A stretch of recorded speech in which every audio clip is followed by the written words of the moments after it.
Hello, this is David Mandell, host of the podcast.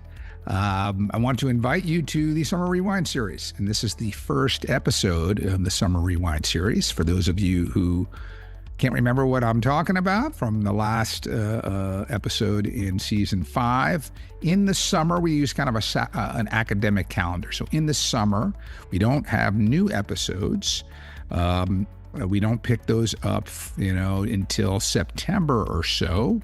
And during the summer, what I do is I look back a couple seasons before, a couple of years before, and I choose episodes that I think are evergreen, that are still just as relevant today as they were a couple of years ago, and do a little intro as I'm doing today on the episode that aired before. So today, the first one for the summer of 2025, we're going to rewind to episode 3.2 from season 3, All Things Real Estate with Trisha Talbot. And you'll see that in 2 weeks, in the next episode of the Summer Rewind series, I'm going to do another episode on real estate. So last year, for those of you who are longtime viewers and listeners, I did 2 back-to-back on banking, 2 physicians who had formed banks. And now I'm going to start the summer of 25, with 2 different experts on medical real estate, talking about, success factors and red flags to avoid when looking at a lease or buying your own building or building something out for a practice, for a surgery center, etc. And this episode is with Trisha Talbot, who is the principal of DocProperties. And, she will, in this episode, speak with me about all sorts of success factors and red flags regarding medical real estate. Really interesting stuff. I learned a lot from it. So I hope you enjoy it. And in 2 weeks, we'll be back with another episode in the summer 2025 Rewind series. Thanks. Welcome to the Wealth Planning for the Modern Physician podcast, where we talk to doctors like you about their real-world lessons in financial matters and hear from industry experts who can impact your personal bottom line. The host of our podcast is David Mandell. David is an attorney, OJM Group partner, and author of more than a dozen books on wealth planning for physicians. Now, let's turn the mic over to David. Hello, this is David Mandell, host of the podcast. Very excited about today's discussion and about our guest today. We're going to be talking about a topic that is close to the heart of many docs. I know this, which is real estate. So let's talk. Let me introduce Trisha Talbot. We'll have her bio that I'm going to read, plus a link to her LinkedIn, which I'll refer to in the show notes, so you can read all about her. And let me give you her brief bio. Bring her on. So Trisha Talbot advises physician owners and investors with opportunities in the healthcare real estate asset class. Her track record in investment sales, landlord representation, corporate representation, and tenant representation offers clients trusted experience with comprehensive strategies with pricing, market fluctuations, and problem-solving solutions that result in successfully closed transactions. Aligning the real estate investment requirements of property owners and physician investors together with the corporate goals of the healthcare companies that occupy medical facilities has made Trisha a leader in the healthcare real estate brokerage community. Her performance and production achievements are recognized annually. Trisha lives in Scottsdale, Arizona, with her wonderfully patient husband and 2 gracious children that support her drive to make an impact, helping clinicians share their gift to heal others. So with that, Trisha, welcome to the program. Thank you. Excellent. So I read, your bio, which is, kind of about you and what you do, but I also want to link to your LinkedIn profile, which gets into some of your degrees and experience, and we'll talk about that. But one of the things, or 2 of the things I saw on that profile that were interesting to me, because I hadn't heard of them before, and I think the docs will be interested, are 2 certifications that you have. One is called a Masters of Corporate Real Estate, MCR, and the other is a Certified Commercial Investment Member, CCIM. Can you give us a little background on both of these and what they mean? Absolutely. So CCIM, a Certified Commercial Investment Member, it's an organization that you go through 4 different classes, and you take, and then a capstone where you focus just on positioning properties as income generating real estate and how to value them, um, and how to underwrite them. It starts with just some general discount cash flow analysis, and then it goes through user decision analysis, which is, you can get three properties, but you don't necessarily want to take the cheapest one because it could be in a really poor area. Um, and then and then it gets into underwriting in a lot more detail. So people that have this designation, like myself, they have specifically gone through this training and have a background in how to make sure that a property is properly underwritten, and helps, on the sell side properly underwritten, and on the buy side how to analyze it for a client, and then also how to help them decide on decide financially on a piece of real estate, along with the qualitative aspects of the property as well, in order to either purchase or sell a property that makes sense for them. So it's a lot of understanding cash flows, kind of modeling, and getting a Hmm. sense of sort of the financial model of a property. Would that be That's accurate? exactly right. Yeah. Yeah. And then what about the masters of corporate real estate? Well, how's that different, or what do you learn? What did you learn going through? So that one is different. That one is so that's taking a look at real estate as a function of a company. So for instance, I had a client that had 150 plus sites across the country, and you know that is that has to be aggregated in order for somebody somewhere to be able to make some decisions, without it being incredibly painful.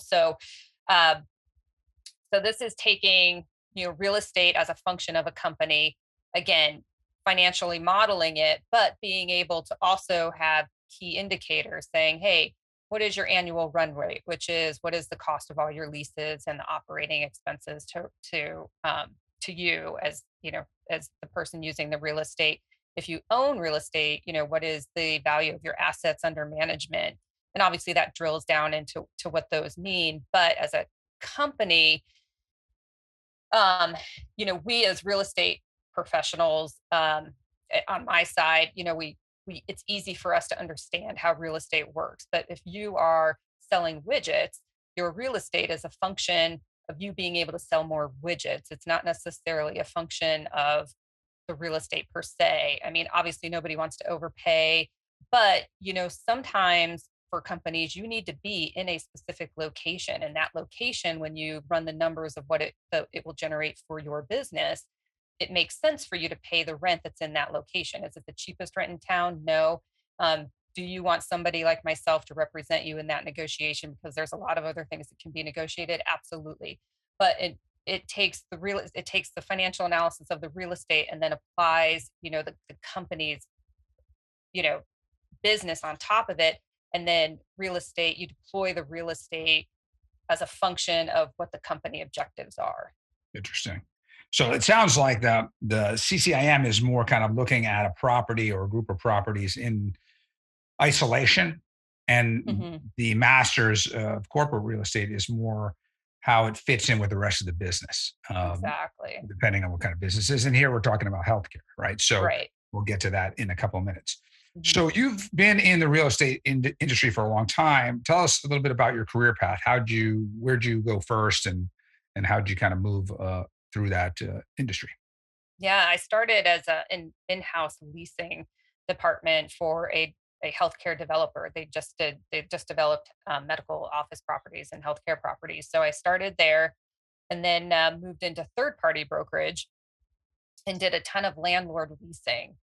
Um, and then from there, started doing investments. And from there, I've just continued to do more on the investment side. I actually don't have any more landlord listings, but I like all of the experience, because I can really understand when I'm putting a property on the market, how to underwrite it, read the leases, some of the clauses that are in there, and understand, that you can't just throw a lease rate out there. It has to actually fit within, the market dynamics and the other terms of the market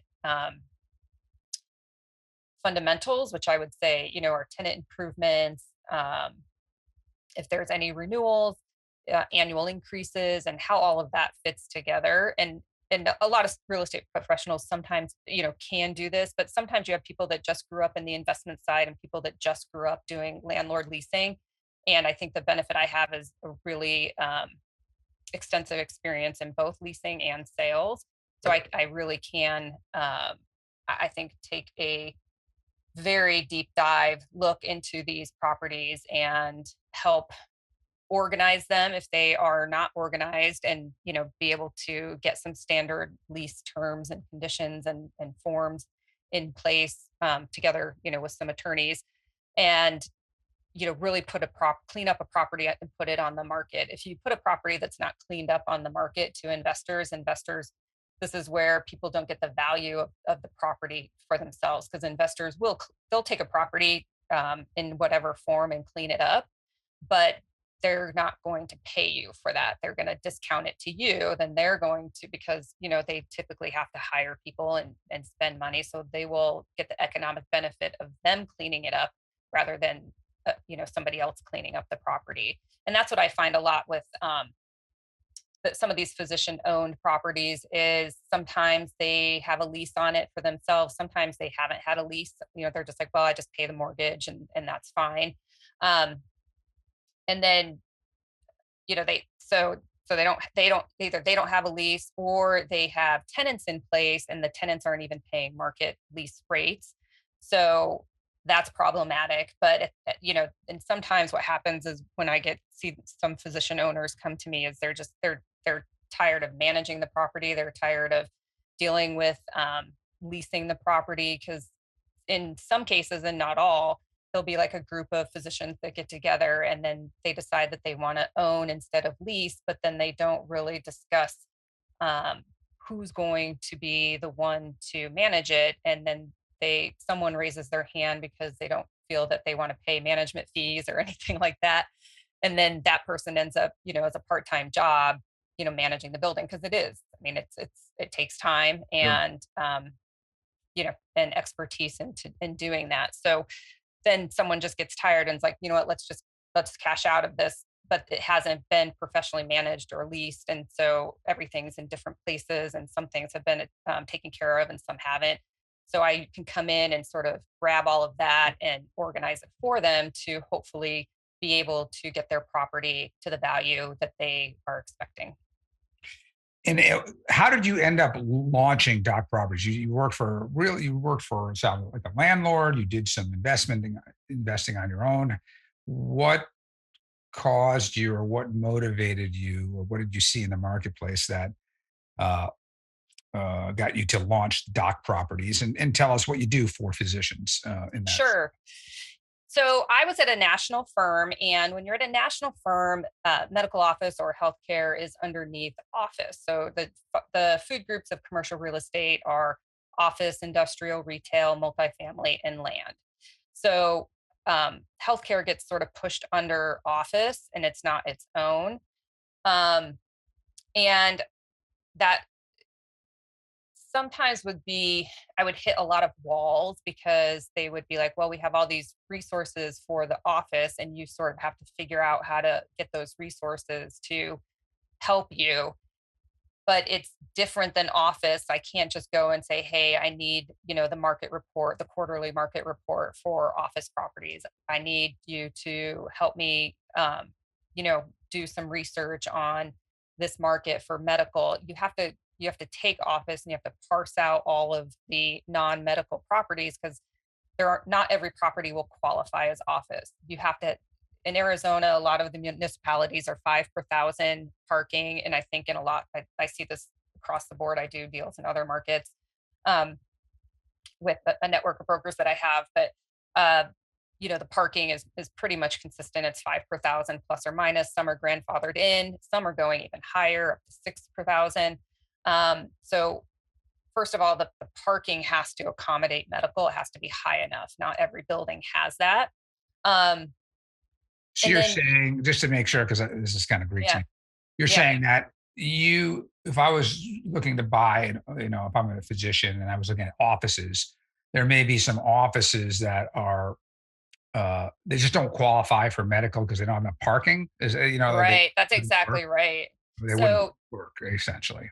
yeah, and so like for Because there's example, this is people a coming all day long to a medical office versus right, financial office. I mean, we have some people come by, but really it's just not that many people. So right. that is that kind of a difference when someone's looking, they have to really understand they need something that would fit a medical environment, which is a lot more traffic. Is that what you're Yeah. saying? So, like right now, I don't, there might be some office landlords, owners, thinking, hey, since my office building is vacant, I might want to try and make it medical. Well, I see.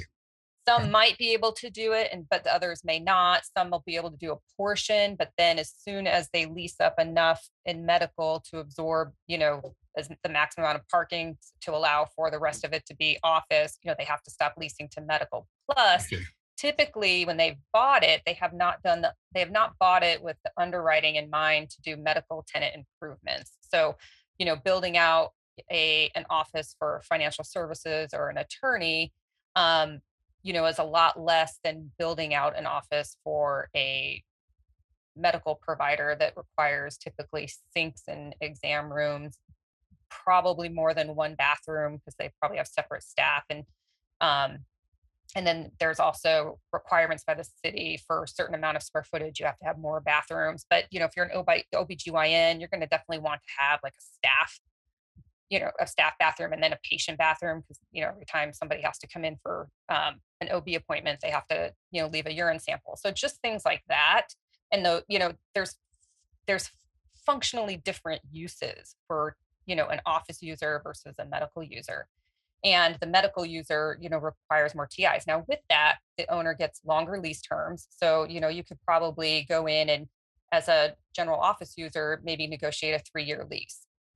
That typically doesn't happen in medical because they need tenant improvements. And so in order for the landlord to offer those tenant improvements, it needs a longer lease term to amortize those costs. Got it. Makes sense. And so, so there's different financial strategies when you're purchasing a building to make it medical and different ones if you're going to do general office. It makes total sense to me. And it sounds like in big picture, I mean, again, high level, medical is more involved. It's more involved in terms of like right. what you need inside. The parking I wouldn't even have thought of, but it makes sense.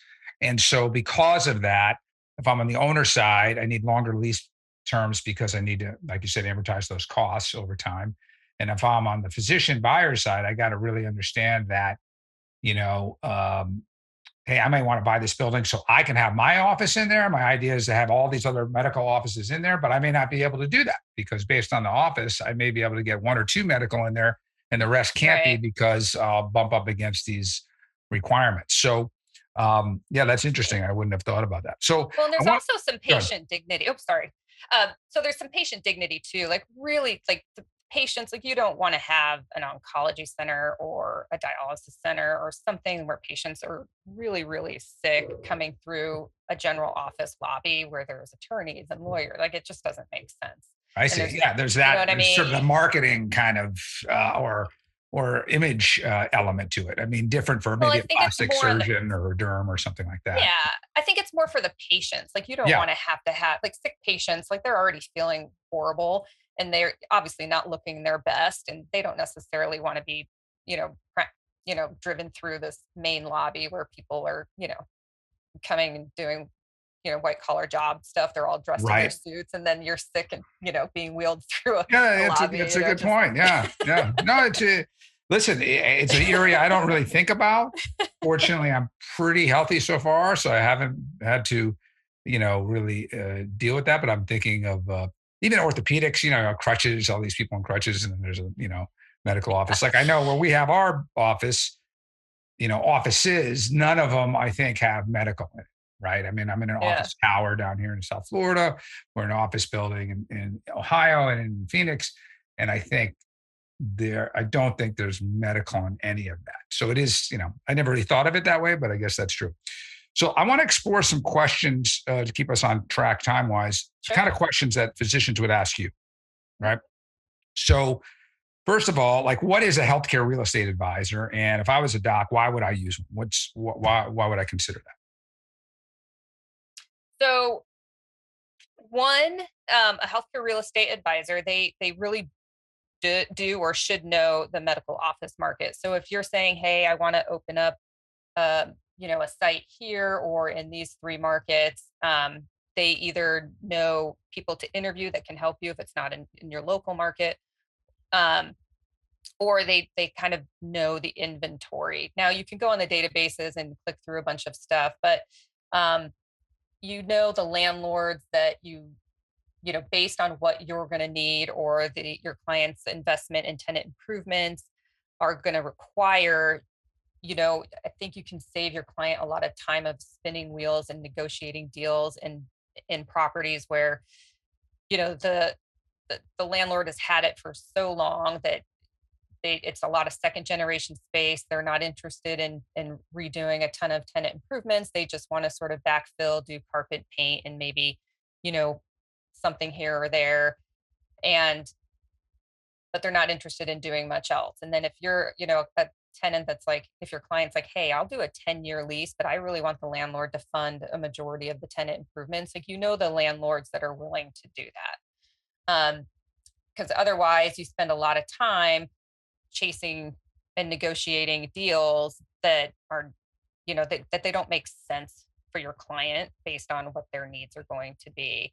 And where cap rates are for medical buildings, where lease rates are, lease terms, where different places in the lease that a client should negotiate based on their goals.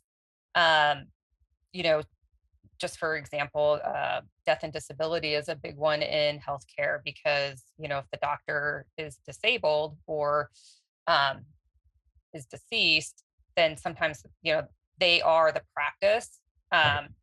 So they need to be able to, not have their estate have to deal with a lease if that's the case. So that's just one clause, but there's several that are sensitive to healthcare providers and that they should be aware of depending on if they're a group or a sole practitioner. So a follow-up question on that. So let's say I got a doc listening to this right now and hey, Trisha sounds like she knows what she's talking about. She's got experience in this. She's in Scottsdale. I'm in fill in whatever city it is. Let's just call it Atlanta. Okay. Is that something that you, with your kind of knowledge, do you have like a network? Like, I have somebody in Atlanta who would know the local and I can give the national expertise, or would that be something you would refer out? Or is that somebody that you could work with? How does that work in terms of like a national audience that's listening to this, let's say? Sure. Yeah, I have an extensive broker network that I've developed over the years, and I have a lot of states covered. And for example, it depends. Like if someone was buying something in Atlanta or wanting to lease something in Atlanta, I would just refer it to somebody that I know there. Yeah. If they want to sell something that's in Atlanta, I would still go through a local broker, but I would do a lot of the upfront work, and then with the local broker, we would put it on the market. But so it depends. But okay. I do have a pretty extensive broker network, and if I can't help them at all, I'll and it really just requires the person in the local municipality. It'll probably I'd make the introduction and then get out of the way. Yeah. That makes sense. So doing this for a long time, you've got networks around the country, which makes sense. Similar to like OJM and estate planning attorneys, we know a lot of good ones. We know some firms that can cover nationally, a lot of states where they're licensed and have done work. So we can cover most places if a client needs it. If I'm a doc, how I've got, let's say, a building already where my practice is, or I've got a surgery center where my practice that has real estate. How if I was whether I'm thinking about selling it or just wanted to understand the value, maybe to refinance or what have you, how would I go about that? Is that something that you typically help with? And what's a process there? Yeah, so definitely on the sell side, I mean, evaluating for refinance, that would just be kind of a consulting gig, Mhm. doing kind of a market analysis for them, and then they Right. would take it to some lenders. It's called like a broker opinion of value. Okay.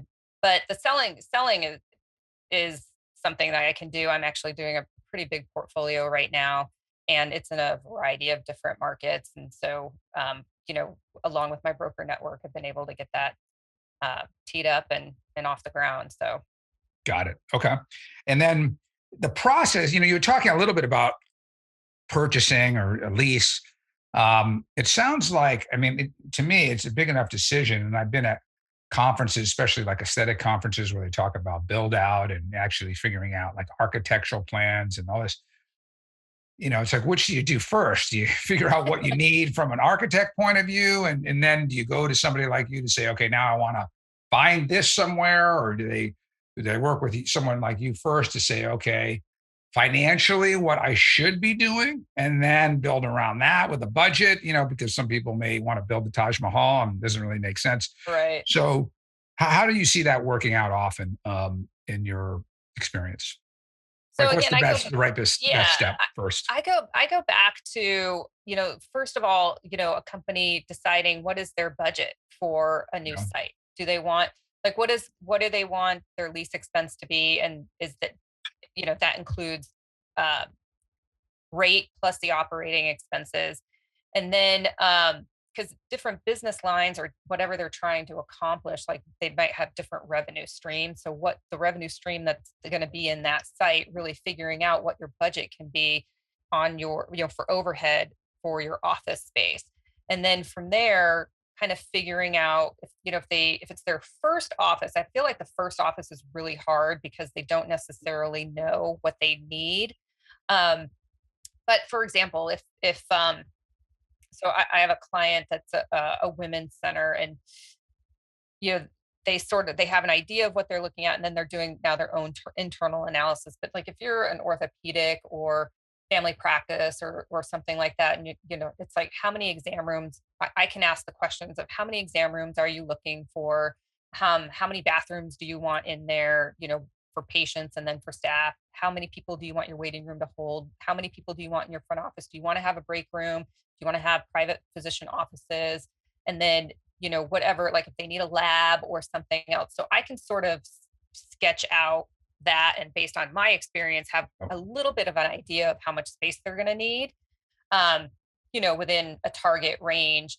And then with their budget go and be able to find buildings that are that size, or and when they start to buy a building, do they want it just for that size, do they want to be able to have expansion abilities, do they want to lease out some space, so those questions come in. So I can help them in that regard. If they don't have architects, I can recommend some.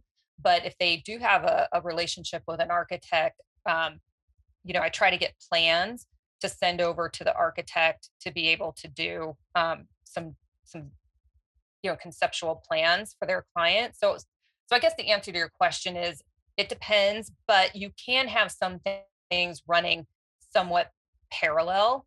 I can be looking for buildings, find some, get the plan, send it over to the architect, have them do some sketches, see if it's going to work for them physically, and then start getting into a short list of properties, because I'm sure there's probably a few properties that something can work in.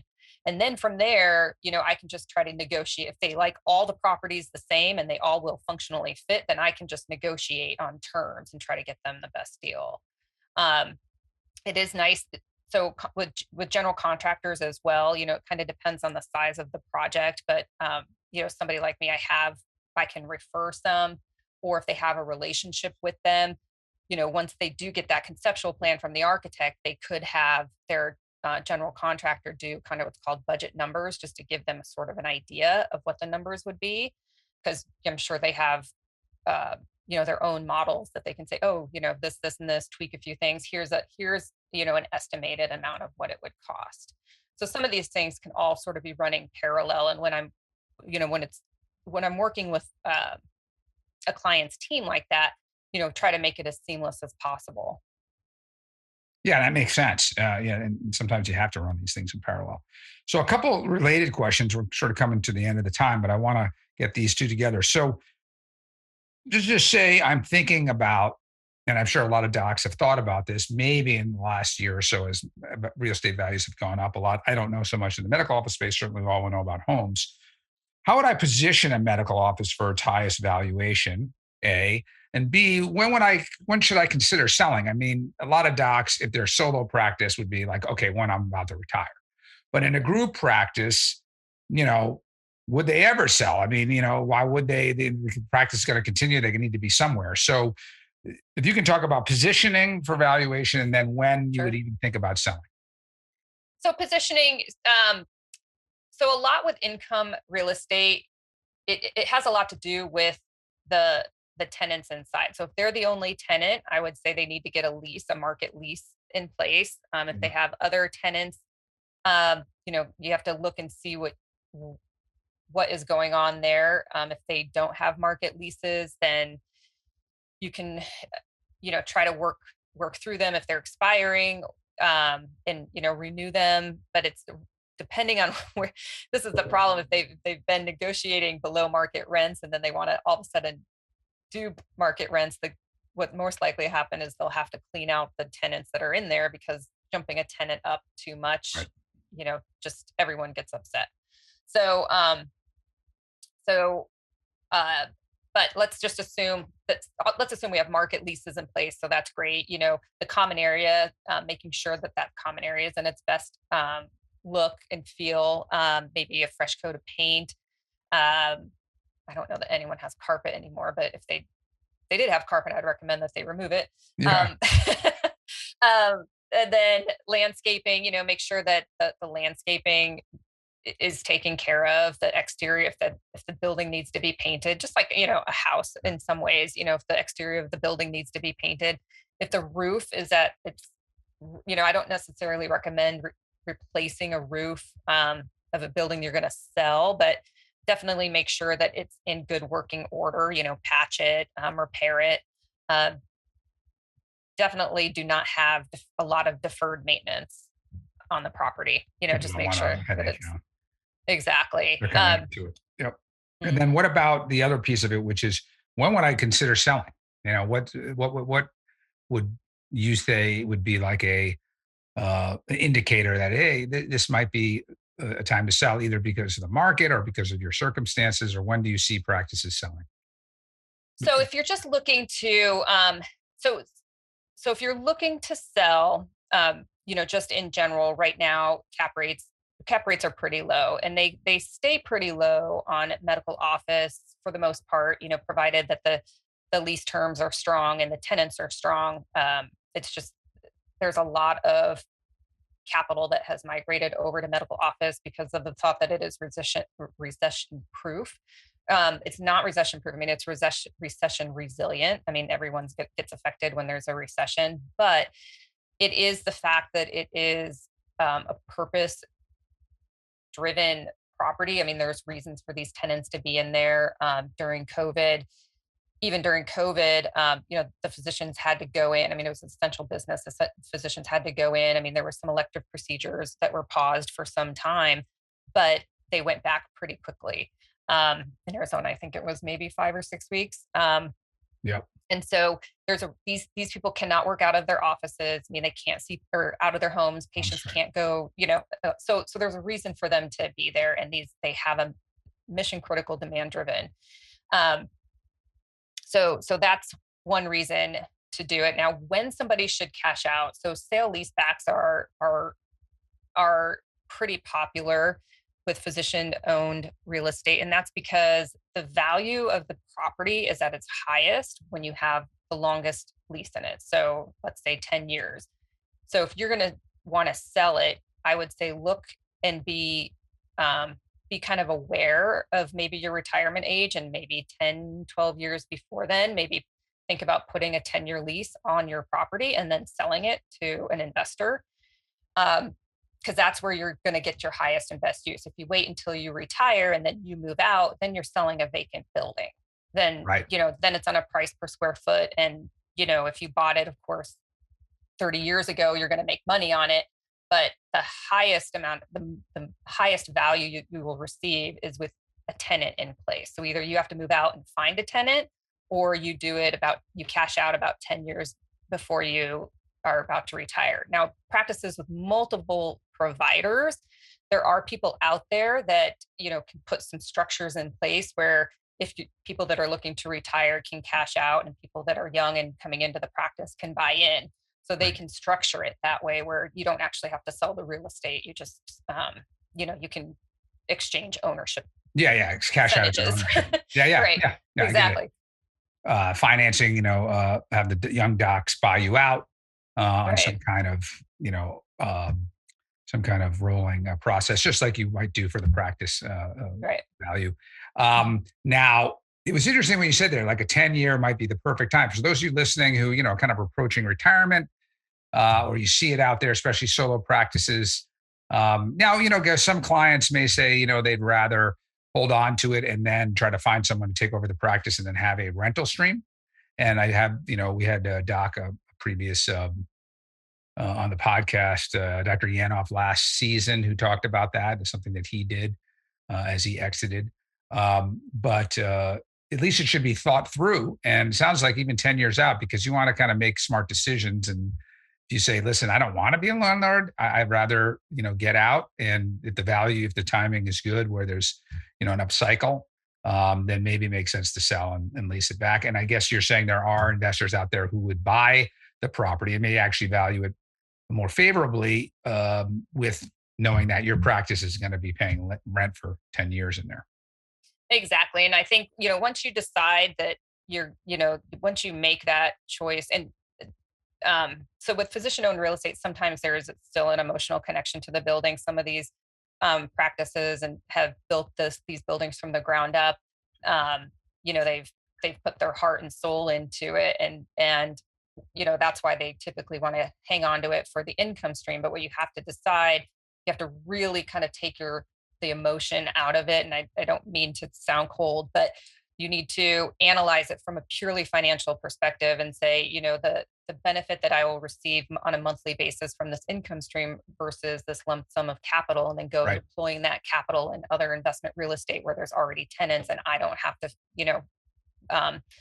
I don't have to, fill it. And, then there's passive ways that you can invest in real estate and active ways that you can invest in real estate, and you can still get tax advantages in both. And so from there, you just have to decide, how involved, hands-on do I want to be?